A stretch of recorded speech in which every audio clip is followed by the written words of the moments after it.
Godfather, Pete Alonso, earned his nickname the Polar Bear by being friends with you. Let's just be real about it. You gave him the nickname. And now he's in Baltimore. It's a little bit warmer down in Baltimore compared to New York, a little bit tougher for a polar bear, but maybe easier for a polar bear with less of the New York heat and a team that was super disappointing. He goes to a different team in Baltimore that was disappointing this past season. But hey, you were on top of the Orioles as much as anyone, Todd Father. You were like, this is not a playoff team. You said that a year ago.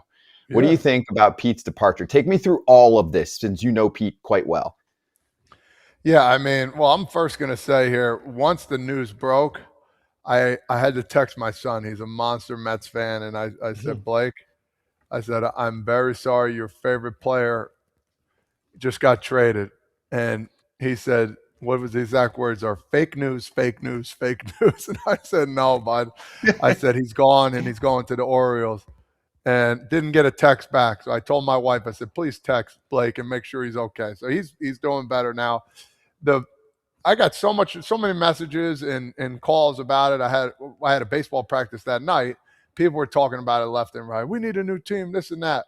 The fans aren't happy. I know that. I know that. I know the fans are disgusted with Stearns and trying to figure out what the heck is their next move. I don't know what their next move is, but I am very happy for Pete Alonso. I couldn't be more happier for the guy because of what he went through the last couple of years.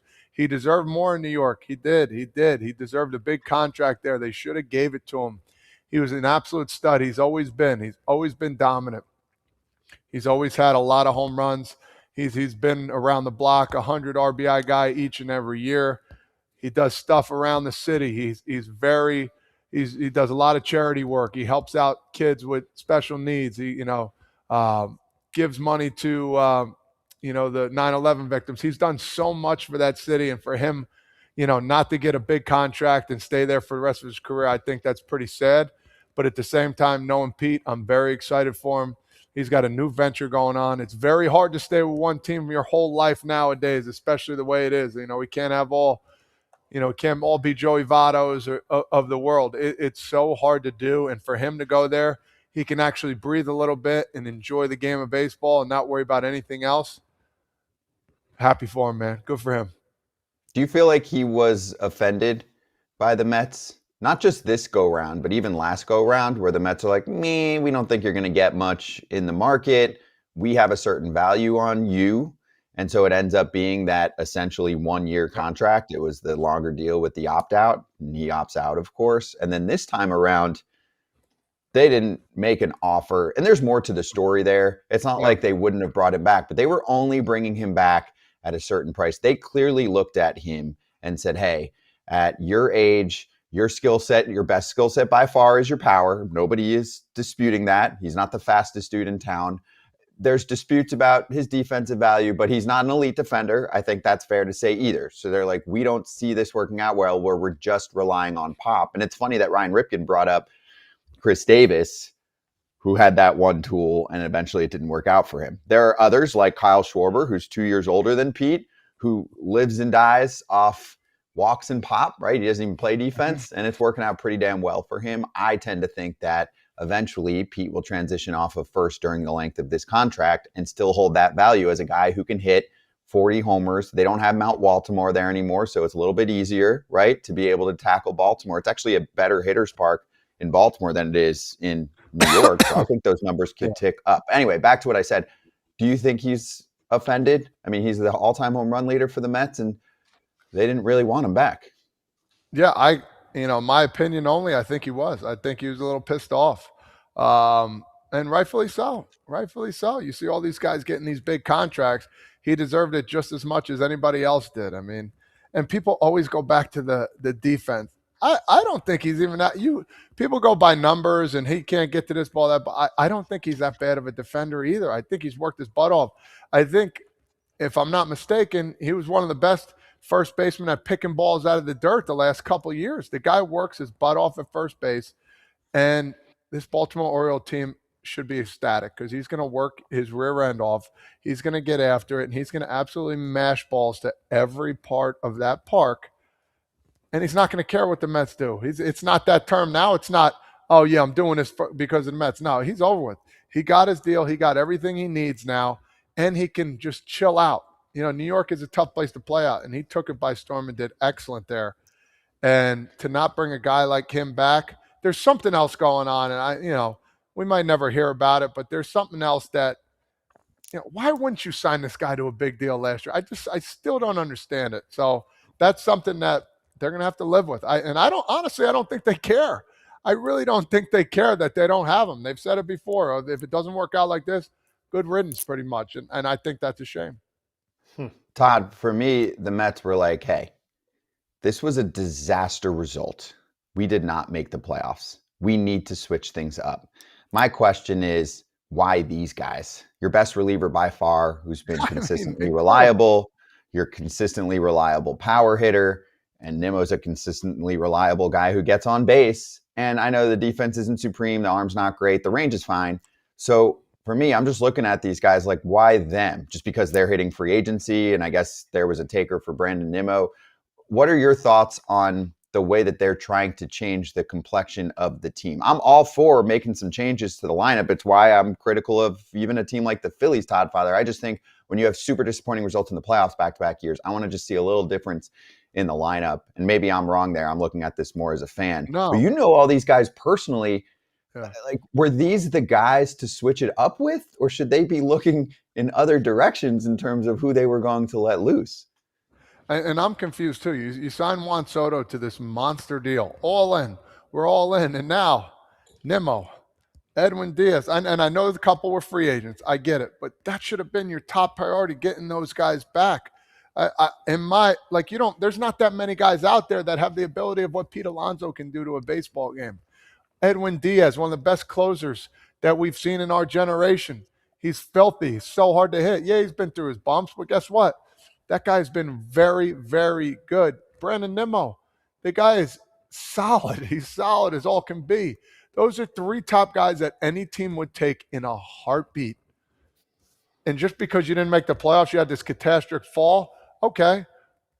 Catastrophic fall. Listen, it happens. That's baseball. You're professional baseball players. You're playing against professional teams that are very good at what they do. Come on, man. I just don't get it. That should have been your top priority. Trading Brandon Nimmo was weird. I didn't understand that one at all. And I think Jeff McNeil's is the next one that's going to go. Love Jeff. I mean, he's a 300 hitter. He led the league one year in batting average. All right, now you're not all in. Now what are you going to do? What is the next step for the Mets? There's not that many out there. And guess what? Those guys got to say, you know what? I'll come there. But who would want to go there now knowing what they do? I don't know. Yeah, it's a good point. And I'm with you. I think McNeil's going to go, at least for now, the way that they're looking at first base. We'll throw this out here from Tim Healy. He joined us on yesterday's show. You can check out yesterday's show for more on Tim Healy's thoughts because he covered this team for a long time. And then he just recently switched over to the Red Sox beat. But he said the Mets always seemed lukewarm at best about bringing back Pete this offseason. One first base solution they floated internally, a platoon of Jeff McNeil, who can play everywhere, and free agent Paul Goldschmidt. Kratz, Mets fans did not take kindly to that backup plan. And Steve Cohen is already on the record, and I give him credit. He always comes out there and says something or tweets something, and he's like, offseason is young, my friends. I think they're going to do a lot. I think the plan for them was, we're just going to do a lot differently. We're still going to spend a lot. It's just going to look different. So in your mind, Kratz, what does that look like? I do like that he came out, right? Owner comes out and says, we're not just shedding players and shedding salary. We're just switching things up. So stay tuned. For me, I think that means they sign someone like a Tatsuya Amai, a Framber Valdez. Maybe they're going after Ranger Suarez, who has pitched really well within the division. And then on the offensive side, I mean, they need an outfielder. Are they in play for Cody Bellinger? Is that the right fit? Could they be in play for Alex Bregman to handle third base? I know that they like Beatty, but obviously Alex Bregman is a better player and can make a different type of impact internally with a team. Akamoto, I really like. I think he's going to be a really good player in the bigs. So help me fill in the blanks here, knowing that the team is clearly willing to spend. I'm as confused as you are, as confused as Mets fans are. And my thing is, I don't really care how you replace Pete Alonso because it's not going to happen. You can't replace 40 home runs. You cannot replace somebody that will give you 40 home runs. Devin Williams, in his best year, didn't have as many saves as what Edwin Diaz had last year. So they can't try to play catch up in that sense. But what they can do is understand they still have Francisco Lindor. I think Mark Vientos is an above average hitter. Maybe not at third base, maybe a combination of Vientos at first, Beatty at third, gives them a nice youthful corner infields that grow together, guys with a lot of potential. But ultimately, I think the lineup, and I know this might be crazy saying you lost Pete Alonso, the lineup might be fine. The lineup still might be fine. They're going to add I think they're still going to add another big bat. That's where I'm not worried about. If they brought Diaz back, if they brought Pete Alonso back, it wouldn't matter if they don't do something about the starting pitching. The reason they're not in the playoffs, if they're changing everything up, is because they weren't in the playoffs. The reason that happened is because they did not get starting pitching last year. Nolan McLean is not the answer. I mean, he's going to be a great big league pitcher. He is not enough. He is not, saved all of our issues. Those are pieces. McLean, Peterson. I think Sean Manaea can give you something. I know it faded at the end, but you still have him there. He had a good run in 24. It has to start with starting pitching. I don't care about replacing those other guys. It has to start with starting pitching. And it has to be big, and it has to be multiple starting pitchers. What do you think about Wilson Contreras to fill in for Pete Alonso? I love it. I said before the show, Todd Father to Kratz, that it was like at the tip of my tongue. And the only thing that held me back was something that's kind of dumb.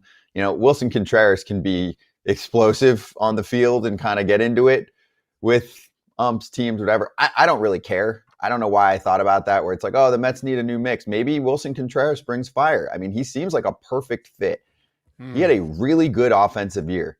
Dude knows how to get on base. He's got pop, and he learned first base really well. He graded out as one of the better first basemen defensively in his first year on the job. We spoke to Ali Marmol about it, and he said he took to the position so well. They had Alec Burleson as a backup option, and they were like, we were worried just in case it doesn't work out, and we got to mostly DH Wilson. They didn't need to. He took to it well. You're shaking your head. He doesn't cost a lot. Yeah. I'm not saying this is the only solution. I'm just saying that is a much more attractive solution to me than Paul Goldschmidt and Jeff McNeil handling a platoon at first. Wilson Contreras is a legit bat. It's not Pete Pop, but that's a guy who's going to be a well above average offensive player, and he should be a better defender. Yeah, I agree with you on that. I just think New York is a different beast. I'm not saying he couldn't handle it, but that one time he makes any little mistake and they get on him in the news, or the press after the game presses him about a certain situation. I don't know. It's just not for everybody. I'm not saying it wouldn't be a good fit, but I just feel like, seeing, he's a fireball, brother, and you don't know what he's going to do. I'm not saying he couldn't do good, but he's not putting up the numbers like Pete Alonso does. So that's where it's hard for me to say yes to that. But I also agree with what you're saying. It would be a fixture for sure. I mean, it would definitely, it'd be better than McNeil and Paul Goldschmidt. I 100% agree with that. And I love to put this to rest. For Orioles fans, for Mets fans, Pete stinks at first base. First baseman's outs above average defensive WAR is all dictated on your positioning. The Mets play at what's called a predominant shift for the first baseman. So he is going as far to his right as possible and never takes a step to his right. Guys in history who have the better defensive metrics at first base are allowed to shift, because all your outs above average is just dictated on where you start and where the ball is hit. If you never go one direction, then you're never going to get points that direction, and you're going to be dinged because there's not many outs above average that you can get at first base. So Pete is not an awful first baseman. He's average. Wilson is athletic. And the only issue I have is I don't think the Mets said, you know what? We're not going to sign Pete because we can get Wilson Contreras. I have an issue with the next step to replace Pete if they already had their answer out there. You don't know that you're getting Wilson, or maybe they did know they would be getting Wilson Contreras, but it hasn't happened yet. So you can't say, you know what? We'll just find it. We'll figure it out. Pete had a 150 OPS plus and Wilson had a 127. That's totally fine. I think you need a plan when you're talking about a player like Pete to replace in your lineup. Okay. I'm just saying I wouldn't be surprised if it ends up being Contreras or Okamoto for first, and both of them should please the David Stern's concern of defense and age. Whether you guys agree with it or not, I'm just presenting what clearly is in the mind of the decision maker in the front office. And then it could still be a Bellinger, a Bregman, who knows, maybe even a Kyle Tucker. They could sneak in and say, hey, you know what? We really like this guy. He fits more of the mold of what David Stearns likes, all-around player. Age fits what they're looking for. Let's just have a $1.5 billion outfield. But yeah, they got to want to go there too. And I think one of the biggest factors is money. If they're going to put big money on the table, yeah, they'll go there. But if it's between a couple other teams with all the craziness going on over there, I don't see it, in my opinion. Starting pitching. That's it. Yep. I don't care if you get Bellinger. Bellinger can play center field for him. Yeah. Oh, fills that hole. He can play first base, fills that hole. Starting pitching does not matter. You need starting pitching, or else it's a failed offseason no matter who you get rid of or who you bring in. They're going to get starting pitching. That's the one part that I'm not worried about. You don't think they're going to end up with one of the guys that they can just buy on the free agent market, starting pitching wise? You don't think they're going to end up with one of the 4 to 5 available? Who's to say? You have to prove it. You can't just be like, oh yeah, you know what? That Tiger stripes are always, he's definitely going to go to a 5-year deal, a 7-year deal for a starting pitcher that's out there. He hasn't even come close. Oh, you're right. You're right. I haven't thought about He's that, adverse. even though I talk about it all the time. Yeah. You're right, Kratz. You're right on that one. How many years is he going to go? That's the internal battle. How many years is he going to go on a starter? And if not, you have to trade for one. And then it's going to cost you some prospect capital. What's funny is they need to do what Baltimore does. I think they need 2. Not everyone's going to get 2 starters they feel good about in the rotation, but they do. They do need 2. Yeah. It's a team that has a lot of work to do. The indication is be patient, but they're going to do a lot. So let's see. It's only December 11th. Some people don't realize the winter meetings have no deadline. The teams do not give a crap about leaving the winter meetings. What are you calling? Just like in poker, I call the Mets. Call whatever you're going to do. Let's see what you got. Mm-hmm. I'm with you. Good luck. They got plenty of time. Mm-hmm. Gotta want to go there. Gotta want to go there. That's my biggest problem. You gotta want to go to these places.